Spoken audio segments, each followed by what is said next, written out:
Hey everyone, thanks for watching. Here we have an end table project for my junior high woods class so these students can watch this video rather than have me waste their work time in class showing them how to do it. This is a video on constructing the table, but students need to have the prerequisite skills on the tools before beginning. This is not a safety demonstration on any of the tools. First step is take a look at the project plan and modify it if you feel comfortable doing that. The one I'm making uses smaller dimension lumber because I wanted it to match the ones I already had. Once you have a design, create a cut list or material list so you can be as efficient as possible once you line up to use the miter saw. We're going to make 2 of these U-shaped pieces here to start. If you have several cuts that are the same size, it's in your best interest to set up a stop block to ensure your pieces are all the same length and save you time individually measuring them. I only use spruce 2x4s and 2x6 mostly because of the price, but the softer lumber is also easier on my tools.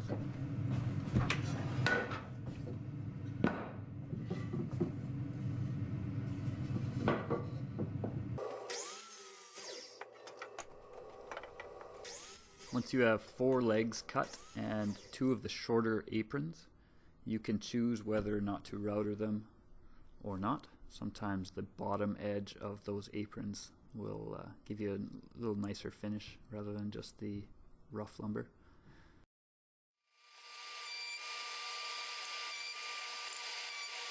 Now we're going to attach your wood together using these things called pocket holes and this pocket hole jig.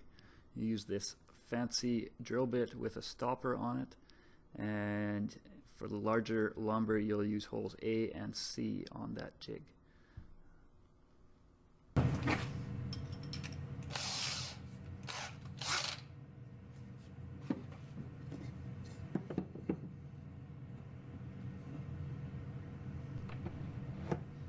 Make sure to have the drill on high speed and go back and forth a few times just to clear out some of the sawdust out of the drill bit.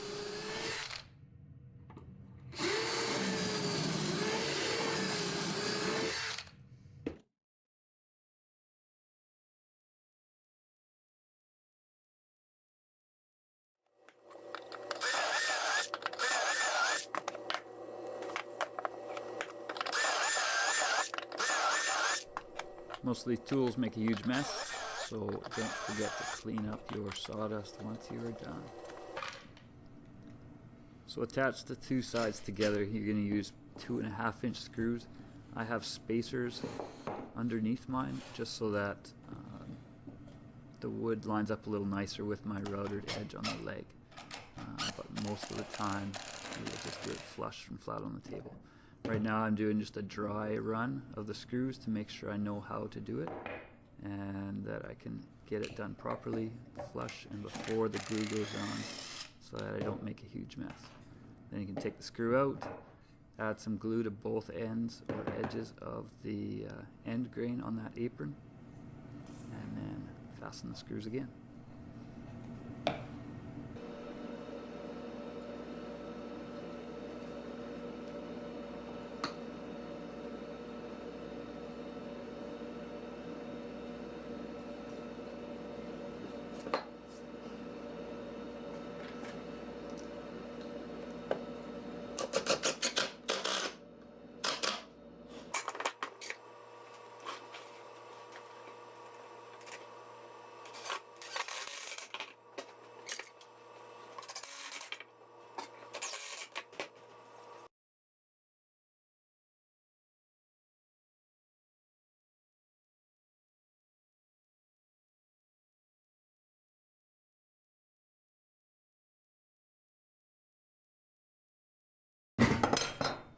Here I'm just measuring where to drill the holes so that I can fasten the other 4 aprons on and connect those 2 U-shaped legs together.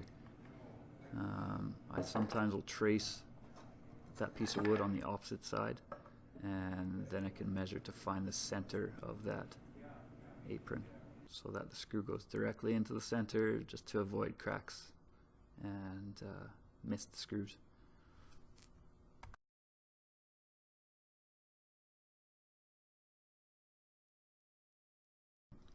You're going to drill a hole that allows the screw head to sink into the wood, and then allows you to plug the hole after using a small spruce plug. I'll show you how to make later. So this is a countersink bit. It comes in 3 parts. It's got the pilot hole bit, the countersink, and this little set screw here.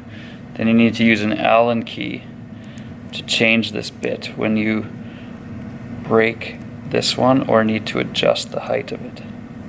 So this pops out. Please leave this screw in, and when you break one, you just go get a new one. These cost about $1. Try not to break them, and tighten this thing up.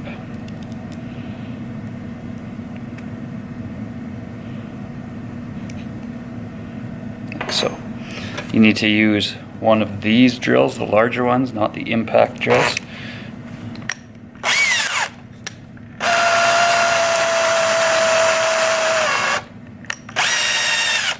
If I hold this chuck, then I can tighten the countersink bit into the drill. Once it starts turning like that, I grab on tight to the chuck, give it one small turn, and it's tight, and you're good to go. Your measurements are going to vary. Please take your time and do measure and make an X where you're going to drill. Most of the time, again, you want it to go center into that piece of wood.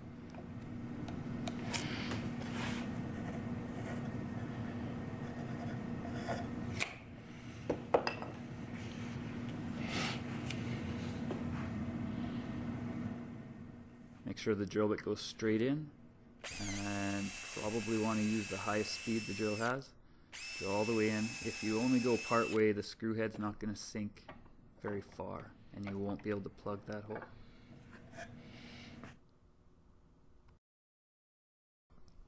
Keep the drill bit moving throughout, all the way in, all the way out. Keep it moving so that there's no friction built up when you try and pull it out.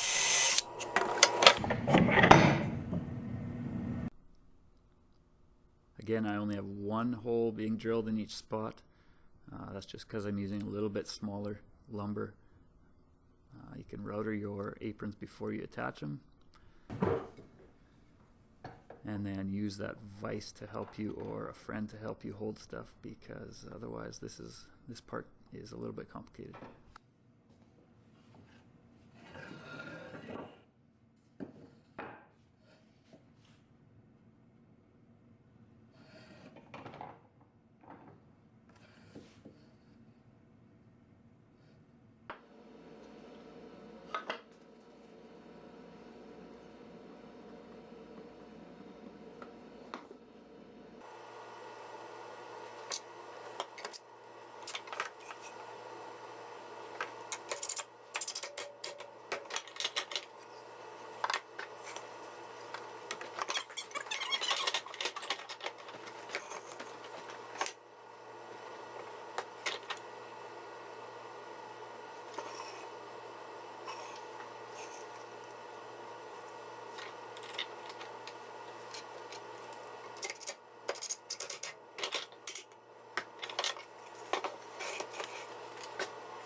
Can't really tell here, but it's really important to have a mark on the inside where this piece of wood is going to be attached, so that you're not sliding it around once the glue is there and making a mess that you'll have to sand off later. So I'll check underneath to make sure it lines up, and that the screws are going in the right spot.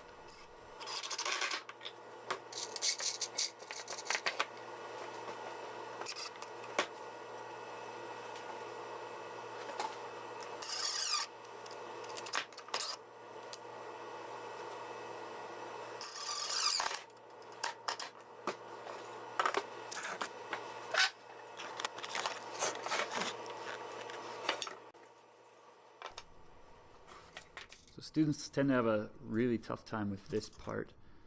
I have them do a dry run first, so you don't need to put the screws in all the way, but they struggle because the aprons coming up from the other side don't really line up with where they're supposed to go.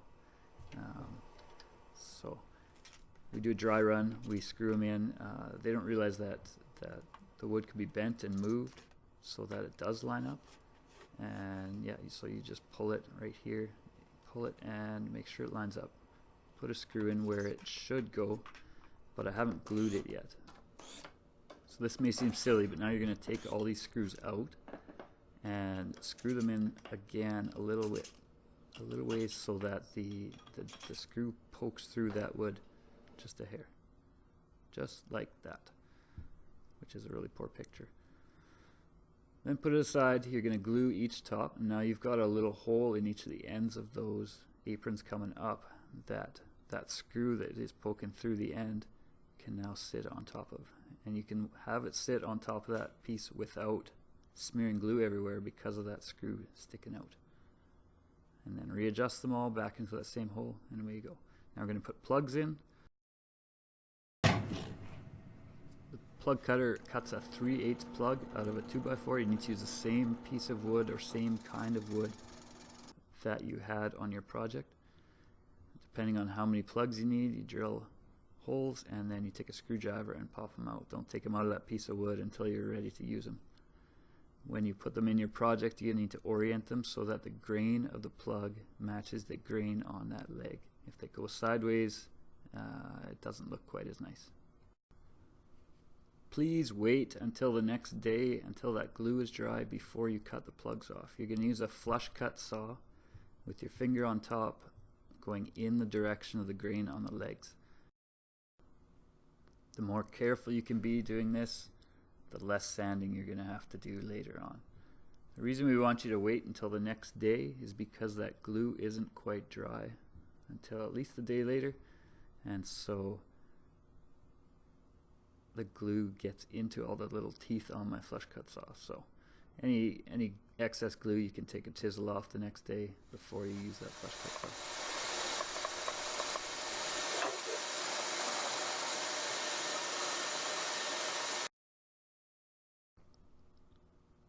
That's pretty well it for this part of the video. That should take you at least a few classes to get to that stage, and then you can do quite a bit of sanding before you start your tabletop, your shelf, and fasten everything together.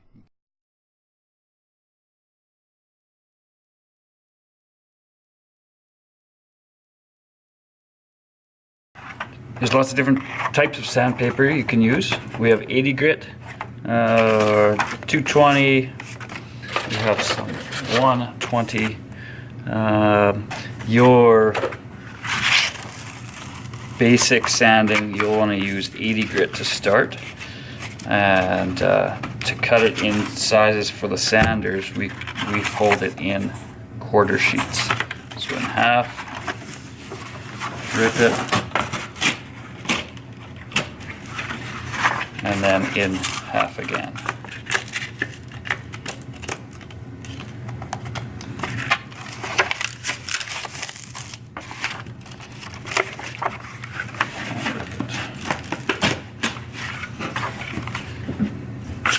Then we take this out using these little levers here. If I open that, it opens this thing here. And the paper comes out, the new sheet slides under, and we close it and latch it. Out, in,